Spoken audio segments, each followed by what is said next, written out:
하나님의 말씀 보겠습니다. 하나님의 말씀은 요한복음 10장 22절에서 42절까지의 말씀을 교독을 합니다. 신약성경 164페이지입니다. 요한복음 10장 22절부터 마지막 42절까지의 말씀을 교독을 합니다. 신약성경 164페이지입니다. 22절의 말씀을 제가 먼저 봉독해 올립니다. 예루살렘에 수전절이 이르니 때는 겨울이라. 예수께서 성전한 솔로몬의 관에서 거니시니 유대인들이 애워싸고 이르되 당신이 언제까지나 우리 마음을 의혹하게 하려 하나이까?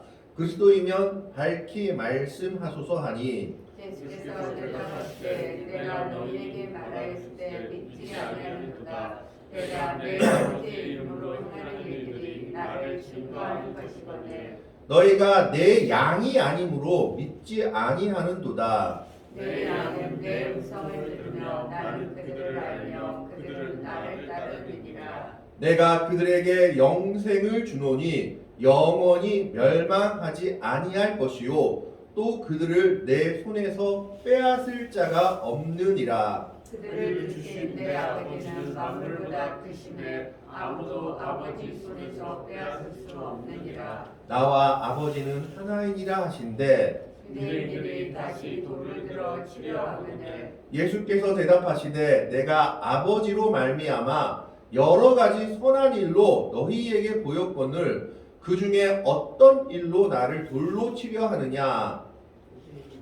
유대인들이 대답하되 선한 일로 말미암아 우리가 너를 돌로 치려는 것이 아니라 신성모독으로 인함이니 내가 사람이 되어 같이 하나님이라 함이로다. 예수께서 이르시되 너희 율법에 기록된 바 내가 너희를 신이라 하였노라 하지 아니하였느냐. 성경은 피하지 못하나니 하나님의 말씀을 받은 사람들을 신이라 하셨거든. 하물며 아버지께서 거룩하게 하사 세상에 보내신 자가 나는 하나님의 아들이라 하는 것으로 너희가 어찌 신성모독이라 하느냐. 만일 내가 내 아버지의 일을 행하지 아니하거든 나를 믿지 말려니와. 내가 행하거든 나를 믿지 아니할지라도 그 이름 믿으라. 그러면 너희가 아버지께서 내 안에 계시고 내가 아버지 안에 있음을 깨달아 알리라 하시니. 그들이 다시 예수를 잡고자 하였으나 그 손에서 벗어나 나가시니라. 다시 요단강 저편 요한이 처음으로 세례 베풀던 곳에 가사 거기 거하시니. 많은 사람이 왔다가 말하되 요한은 아무 표현조도 하지 아니하였으나 요한이 이 사람을 가리켜 말한 것은 다 참이라 하더라. 42절의 말씀 같이 읽습니다. 그리하여 거기서 많은 사람이 예수를 믿으리라. 아멘. 오늘 말씀은 보면 예수님께서 수전절에 예루살렘에 올라가셨다라고 기록되어 있습니다. 예수님의 일생을 보면 예수님이 절기를 완전히 무시하지 않았다라는 것을 알 수가 있죠. 초막절에도 가지 않겠다 하다가 나중에 가셔서 그 절기를 지키고 오셨고, 또 예수님이 죽기 직전에 지킨 절기는 유월절이었습니다. 그런데 오늘 본문에 나오는 수전절은 사실은 성경에는 나오지 않는 절기입니다. 이스라엘 백성들에게는 크게는 3대 절기가 있고 조금 더 넓혀보자면 5대 절기가 있습니다. 이스라엘 백성들의 3대 절기라고 한다면 출애굽기와 레위기에 기록된 바로 하나님께서 지키라고 한 절기가 있습니다. 그 절기가 우리가 잘 아는 첫 번째 절기 유월절과 무교절입니다. 유월절은 이스라엘 백성들이 애굽에 하나님께서 10가지 재앙을 내리실 때 마지막 10번째 재앙이 장자의 죽음을 피한 것을 기념하는 절기입니다. 유월절 건너갔다, 피해갔다 그래서 유월절이라 하기도 하고 가월절이라 하기도 하는 영어로는 패스오버 건너갔다라고 하는 절기가 첫 번째 절기입니다. 그 무교절은 무엇이냐? 유월절과 붙어 있는 절기로 유월절 그리고 그 다음 일주일간은 절대 누룩을 넣은 빵을 먹어서는 안 됩니다.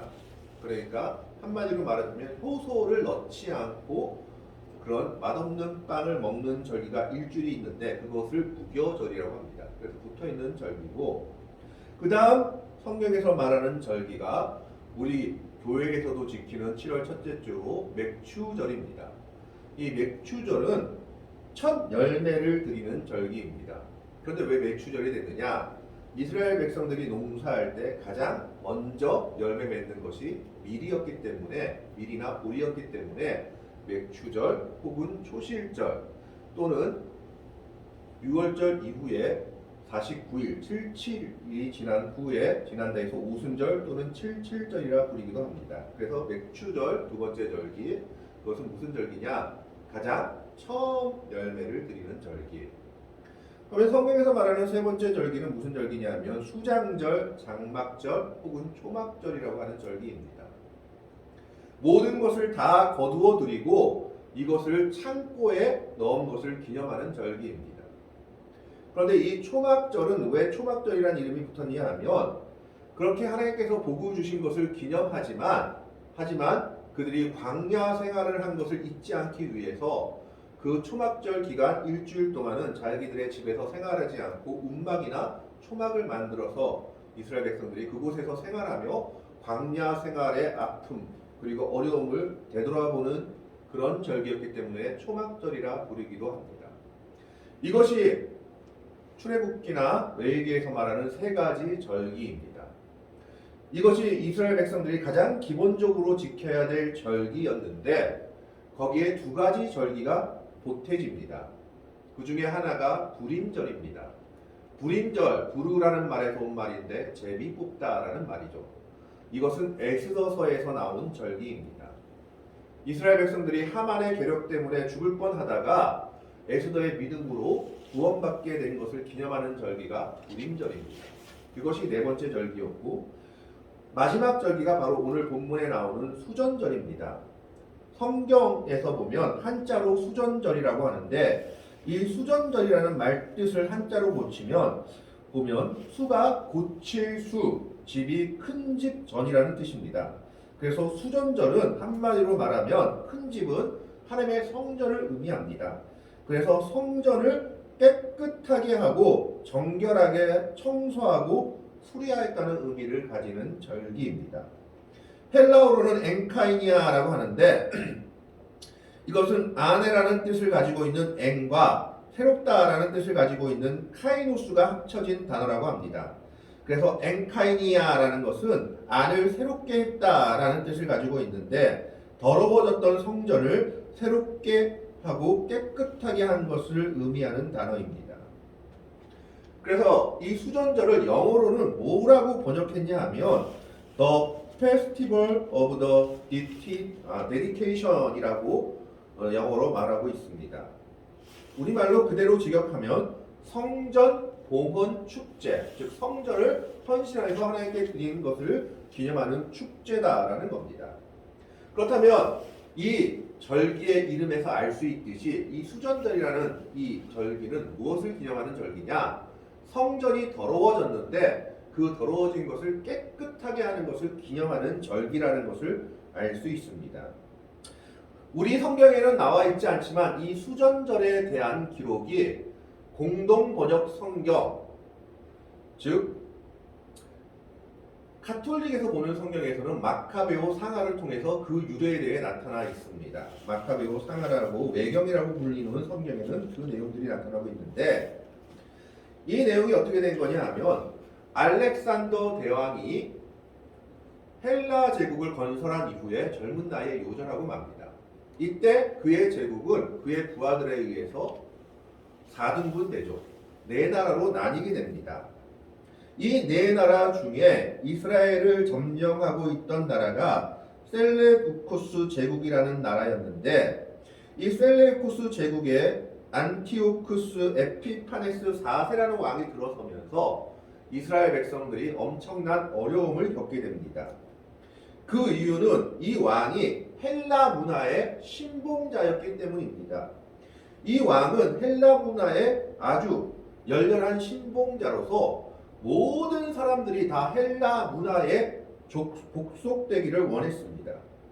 그래서 이스라엘 백성들도 이스라엘 지방도 완전히 헬라 문화로 물들이기를 원했는데 그래서 그가 한 일이 어떤 일이었느냐? 성전 안에다가 이스라엘 백성들이 세운 성전 안에다가 제우스 신상을 세우고 거기에 제사를 드리라고 했습니다. 심지어 제사를 드릴 때 이스라엘 백성들이 가장 부정하게 여기는 돼지를 잡아가지고 돼지 피로 제사를 드려서 이스라엘 백성들을 경멸하고 능멸했습니다.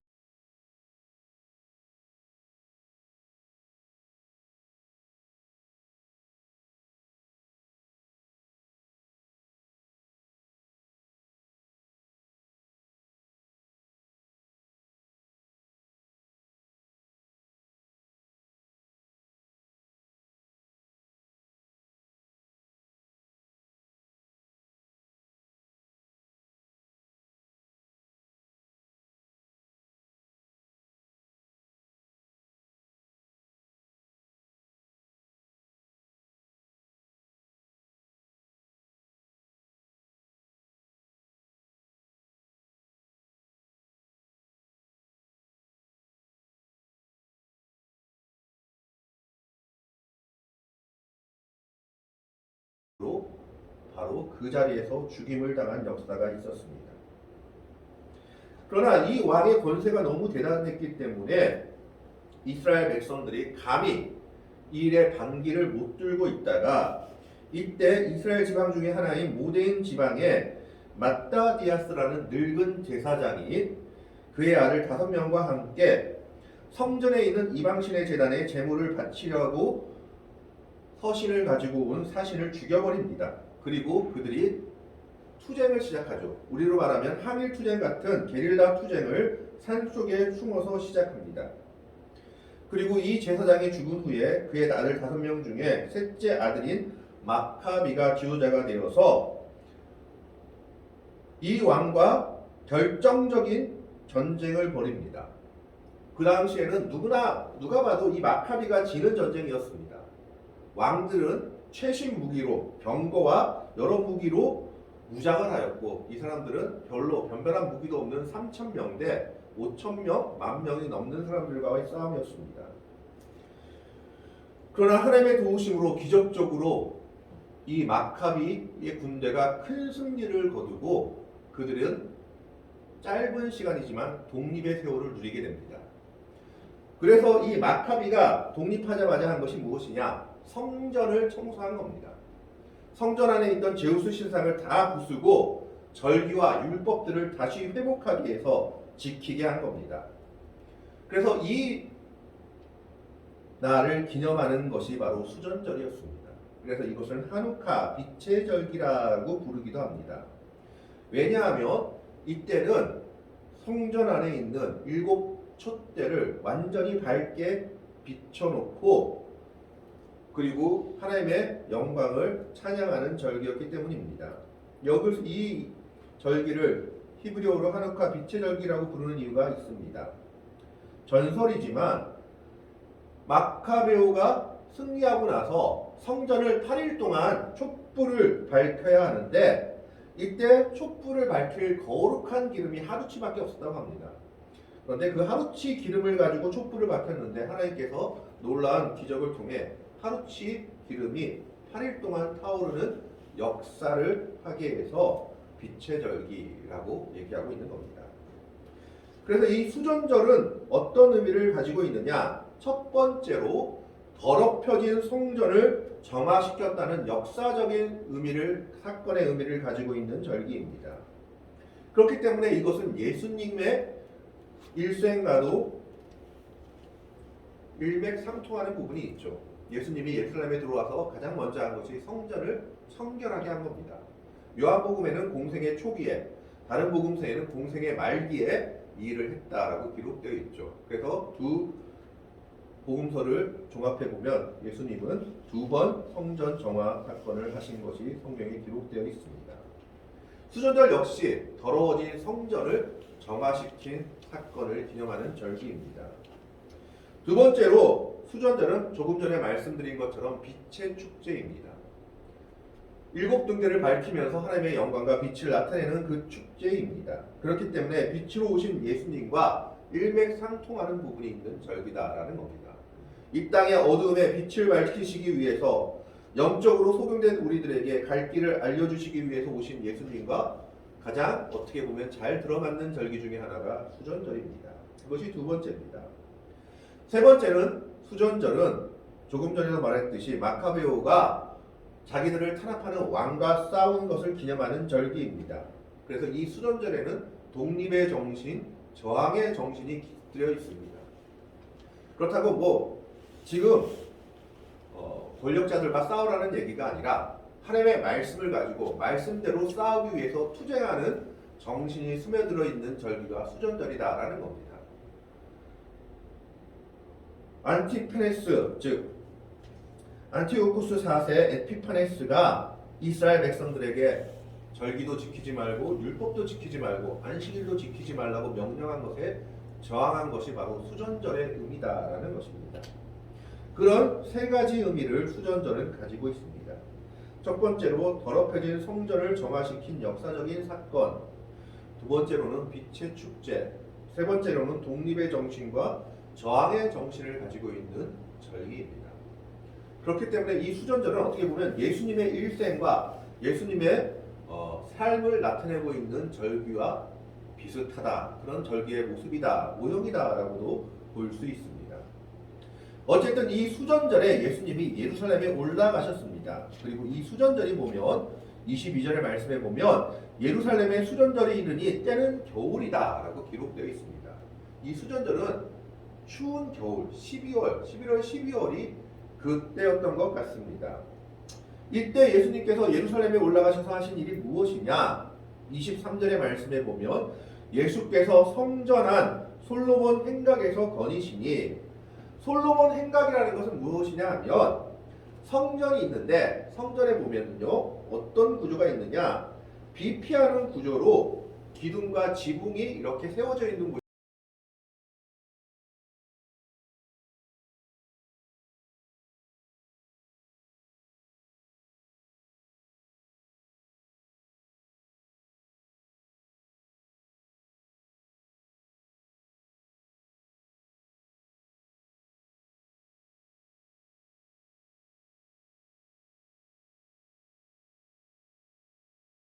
계셨던 것 같습니다.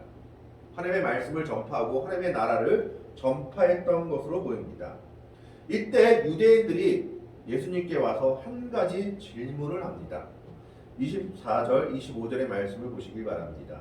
24절에 유대인들이 애워싸고 이르되 당신이 언제까지나 우리 마음을 의혹하게 하려 하나이까? 그리스도이면 밝히 말씀하소서 하니, 사람들의 질문은 한 가지죠. 당신이 메시아면 그리스도면 정확하게 우리한테 말해달라. 사실 예수님이 말씀하지 않은 것은 아니었습니다. 말하기도 했고 또 여러 가지 이적으로 보여주기도 했죠. 거기에 대해서 25절에 예수님이 말씀하고 있습니다. 25절의 말씀에 보면 25절 한번 틀어주세요. 하나?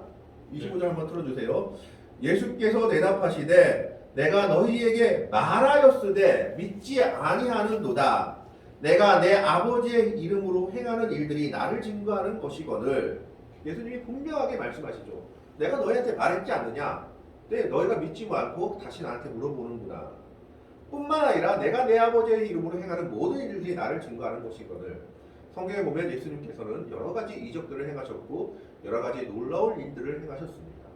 그리고 그것은 지금 오늘날에도 마찬가지입니다. 주님은 하나님의 백성들을 위해서 아버지의 이름으로 여러 가지 놀라운 일들을 행하고 계십니다. 그래서 오늘도 주님은 살아있음을 증거하고 있습니다. 그럼에도 불구하고 그것을 믿지 못하는 사람들이 있다라는 겁니다. 아무리 얘기해도 아무리 보여주어도 믿지 않는 사람들이 있는 겁니다. 그 이유는 한 가지죠. 26절에 보십시오. 26절에 너희가 내 양이 아니므로 믿지 아니하는도다. 그들은 하나님께서 택하신 예수님의 양들이 아니기 때문에 믿지 않는다라는 겁니다. 이것은 어떻게 보면 칼빈의 예정론을 요한복음에서 미리 말씀하고 있는 것이기도 합니다. 예정론이란 자체가 어떻게 보면 그럼 하나님이 구원할 사람이 이미 정해놨는데 전도도 필요 없고 아무것도 필요 없다라고 할 수 있지만 그런 것은 아니죠. 그러나 뒤에 우리가 깨닫고 보면 모든 것이 하나님의 은혜였다라는 고백입니다. 하나님이 우리를 은혜로서 구원한 것이지 우리가 잘나서 아니면 또 우리가 정말 똑똑해서 우리에게 구원받을 만한 것이 있어서 구원받았다는 것이 아니다라는 겁니다. 이유는 한 가지입니다. 그들이 믿지 못하는 것은 무엇입니까? 내 양이 아니기 때문에 그들은 아무리 보여주어도 믿지 않는 겁니다. 그리고 예수님께서는 27절에 이렇게 얘기합니다. 내 양은 내 음성을 27절 넘겨주세요. 내 양은 내 음성을 들으며 나는 그들을 알며 그들은 나를 따르느니라. 양은 목자의 음성을 압니다. 저도 양을 안 쳐봐서 모르겠는데 실제로 이스라엘 백성들 그리고 또 양을 치는 사람들의 증언에 의하면 양을 함께 치고 있다가도 같이 방목하고 있다가도 그러면 자기 양을 어떻게 구별하느냐? 목자가 부르면은 그 목자의 음성을 알고 그 양들이 따라온답니다. 그러면 이것은 우리 양, 이것은 너희 양 이렇게 구분이 된다라는 거죠. 그래서 양들은 주인의 음성을 알고 따라간다라는 겁니다. 바로 예수님은 그 말씀을 하고 있는 겁니다. 내 양은 내 음성을 들으며 나는 그들을 알며 그들은 나를 따르니라. 그래서 예수님이 그들에게 무엇을 주셨습니까? 28절에 내가 그들에게 영생을 주노니 영원히 멸망하지 아니할 것이요 또 그들을 내 손에서 빼앗을 자가 없느니라. 한번 예수님의 양이 된 사람들은 아무리 사단이 우리를 넘어뜨리게 하고 예수님의 자녀에서 벗어나게 하려 할지라도 그럴 수 없다라는 겁니다. 성도의 견인을 이야기하는 것이죠. 한번 예수님의 자녀로 등록되고 영생을 허락받은 사람은 마지막까지 하나님의 자녀로 구원의 반열에서 떠나지 않을 것이다 라는 것을 예수님이 확신시켜주고 있는 겁니다. 그것이 우리에게 주신 주님의 큰 은혜요 큰 사랑입니다. 이것을 한 번 더 확증하고 계십니다. 29절에 그들을 주신 내 아버지는 만물보다 크심에 아무도 아버지 손에서 빼앗을 수 없느니라. 그리고 한 가지 말씀을 합니다. 나와 아버지는 하나이니라 하시는데 이것은 결국 그들의 질문에 대한 대답입니다. 나 메시아 맞다. 아버지의 아들이다. 아버지와 나는 하나다 라고 얘기합니다. 그런데 유대인들은 그 대답을 듣자마자 그들의 본심과 본성이 튀어나옵니다.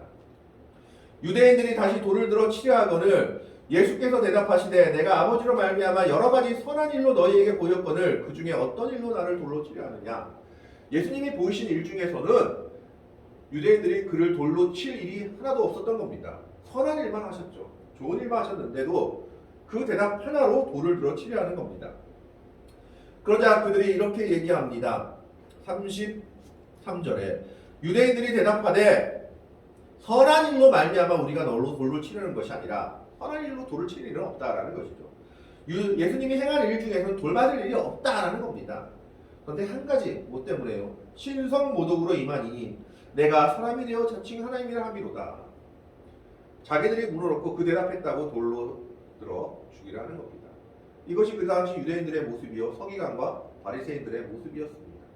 모순된 모습을 지니고 있으면서도 자기들은 옳다라고 주장하는 것이죠. 그것이 어떻게 보면 오늘 우리들의 모습이기도 합니다. 오늘 우리들은 과연 이런 모습이 없는지 한번 되돌아봐야 될 겁니다. 그러자 예수님께서 성경을 들어 다시 한번 얘기하십니다. 34절에 예수께서 이르시되 너희 율법에 기록된 바 내가 너희를 신이라 하였노라 하지 아니하였느냐. 하나님의 말씀을 받은 사람들을 신이라고 한 것은 어느 성경에 나와 있느냐 하면 시편 82편 6절에 나와 있습니다. 시편까지 율법이라는 것은 예수님은 그냥 구약 성경 전체를 율법으로 보시고 있는 것 같습니다. 시편 82편 6절은 이런 내용입니다. 내가 말하기를 너희는 신들이며 다 지존자의 아들들이라 하였으나 즉 하나님의 말씀을 받은 자들을 신들이라고 시편 82편 6절에 얘기합니다. 이것은 어떤 의미냐면 시편 82편 6절은 그 당시 이스라엘 백성들의 재판관 그리고 판관들이 하나님의 말씀대로 재판을 하지 않고 내부를 받고 굳게 판결하니까 하나님이 시편을 통해 그들을 책망하고 있는 겁니다. 재판관들 그리고 위정자들은 하나님의 대리자들로 신의 아들들인데 너희가 그걸 하나님의 아들처럼 제대로 사용해야지 왜 그러고 있느냐라는 책망의 말씀인 겁니다. 그래서 예수님께서는 그 시편 말씀을 인용하여서 내가 너희를 신이라 하노라 하지 않았느냐. 예수님이 올라가시고 나서 오늘 우리들에게도 예수님께서 말씀하신 것, 베드로전서를 말씀하신 것이 있죠.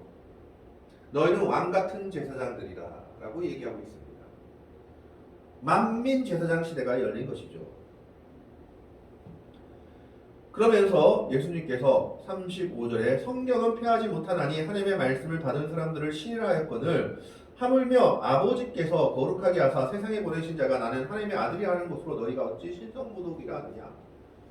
이거 너희가 잘못했다라는 겁니다. 그들은 예수님께 물어본 이유도 한 가지입니다. 오늘 본문을 통해서 볼 때 메시아인지 아닌지 궁금해서 물어본 것이 아닙니다. 말씀을 책 잡아가지고 어떻게 해서든지 예수님을 비방하거나 또 처벌하라고 물어봤다라는 것이 드러나는 것이죠. 그런 그들에 대해서 예수님이 분명하게 말하는 겁니다. 내 양이 아니라서 아무리 말해도 안 듣는구나. 그러나 내 양은 내 음성을 듣는다라고 얘기하고 있는 겁니다. 만일 내가 내 아버지의 일을 행하지 아니하거든 나를 믿지 말려니와 내가 행하거든 나를 믿지 아니할지라도 그 일은 믿으라. 그러면 너희가 아버지께서 내 안에 계시고 내가 아버지 안에 있음을 깨달아 알리라. 예수님께서 행하신 모든 일들이 하나님이 없으면 할 수 있는 일이냐? 나를 믿지 않겠거든 내가 하나님으로 말미암아 한 일이라도 믿으라. 그러면 나와 아버지가 하나님인 것을 너희가 분명히 알게 될 것이다 라고 말하고 있습니다. 이렇게까지 얘기해줘도 그들이 어떻게 합니까? 39절에 그들이 다시 예수를 잡고자 하였으나 그 손에서 벗어나 나아가십니다. 이미 귀가 막힌 자들은 아무리 설명해줘도 안 듣습니다. 그들은 예수님께서 이렇게 친절하게 설명해주고 그들이 무엇이 잘못되었는지 말해줘도 이미 귀가 막힌 그들은 끝까지 예수님을 죽이고자 하는 겁니다. 그들의 마음은 완악하여져서 정말 예수님의 양이 아니기 때문에 예수님을 따라가지 않는 것을 보여주고 있습니다. 그런데 그 반대의 내용이 40절에서 42절에 나옵니다. 40절 말씀부터 42절 말씀을 한번 봅니다. 다시 요단강 건너편 요한이 처음으로 세례 베풀던 곳에 가서 거기 거하시니 많은 사람이 왔다가 말하되 요한은 아무 표적도 행하지 아니하였으나 요한이 이 사람을 가리켜 말한 것은 다 참이라 하더라. 그리하여 거기서 많은 사람이 예수를 믿으리라. 표적을 보고도 예수님을 죽이고자 하는 사람이 있는가 하면 표적을 보고 나서 야 요한은 아무것도 하지 않았는데 예수님은 이런 표적을 행하신 걸 보니 하나님의 아들이다라고 인정하는 사람들이 생긴 겁니다. 그러면서 그 사람들은 예수님을 믿습니다. 왜 그렇습니까? 이유는 단 한 가지죠. 예수님의 양이기 때문입니다. 아무리 표적을 보더라도 아무리 이적을 듣더라도 말씀을 듣더라도 그 양이 아니면 그 말씀이 그 표적이 그 마음에 와 닿지 않는 겁니다. 그러나 자그마한 것 하나를 보더라도 양이 된 사람들은 예수님을 마음속에 받아들이며 그가 나의 구주다라고 고백하는 겁니다. 이 모든 것은 하나님의 은혜인 겁니다. 그렇기 때문에 우리는 하나님의 은혜를 받은 사람들로서 가장 큰 선물, 영생을 받은 사실을 기억하며 항상 감사하며 살아가야 할 겁니다. 오늘 성경을 보면 정말 똑똑하다고 하는 자들이 귀가 막히고 마음이 막혀서 예수님의 말씀을 듣지 않는 것을 보게 됩니다. 이유는 한 가지입니다. 예수님의 양이 아니었기 때문입니다. 그러나 아무것도 아닐 것 같은 사람들, 그저 왔다 갔다 하는 사람들이라 할지라도 요한은 아무 표적도 행하지 아니하였으나 요한이 이 사람을 가리켜 말한 것은 참이다라는 얘기를 듣고 예수님이 행하신 표적과 이적들을 기억하며 예수님을 자기의 구주로 받아들입니다. 그들은 이미 하나님께서 택하신 주님의 양들, 하나님의 양들이었기 때문입니다. 이것은 오로지 하나님의 은혜입니다. 그 은혜가 우리에게 있음을 기억하면서 빛 대신 예수님을 따라가는 빛된 하나님의 자녀들로서 하나님의 영광을 나타내며 살아갈 수 있는 복된 백성들이 되기를 바랍니다. 우리가 하나님의 양으로서 우리의 귀가 열려 하나님의 은혜를 기억하며 받아들이며 예수님을 내 구주로 받아들인 것이 얼마나 크고 놀라운 은혜요 그리고 기쁜 일인지를 기억하며 언제나 감사하며 살아가는 복되고 아름다운 믿음의 성도들이 되시기를 주님의 이름으로 간절히 축원합니다. 기도하겠습니다.